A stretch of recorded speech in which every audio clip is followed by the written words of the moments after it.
حضرت علامہ وہاب الدین اشرفی رحمۃ اللہ علیہ فرماتے ہیں کہ ایک مرتبہ حضرت سیدنا امام ابو حنیفہ رضی اللہ تعالیٰ عنہ جامع مسجد کوفہ کے وضو خانے میں تشریف لے گئے تو ایک نوجوان کو وضو کرتے ہوئے دیکھا تو وضو میں استعمال ہونے والے قطرے ٹپکتے نظر آ رہے تھے۔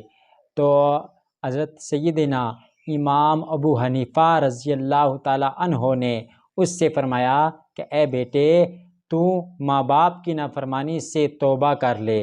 اس نے فوراً عرض کی میں نے توبہ کی۔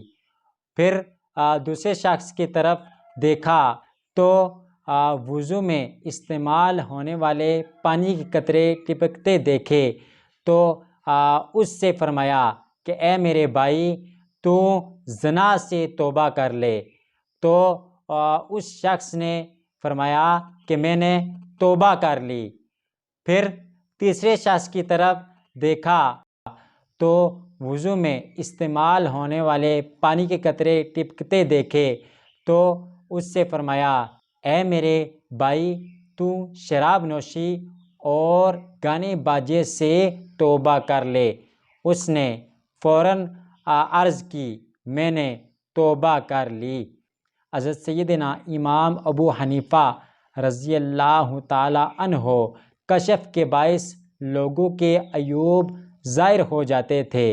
اللہ تبارک و تعالیٰ کی بارگاہ میں اس کے ختم ہونے کے لیے دعا کی۔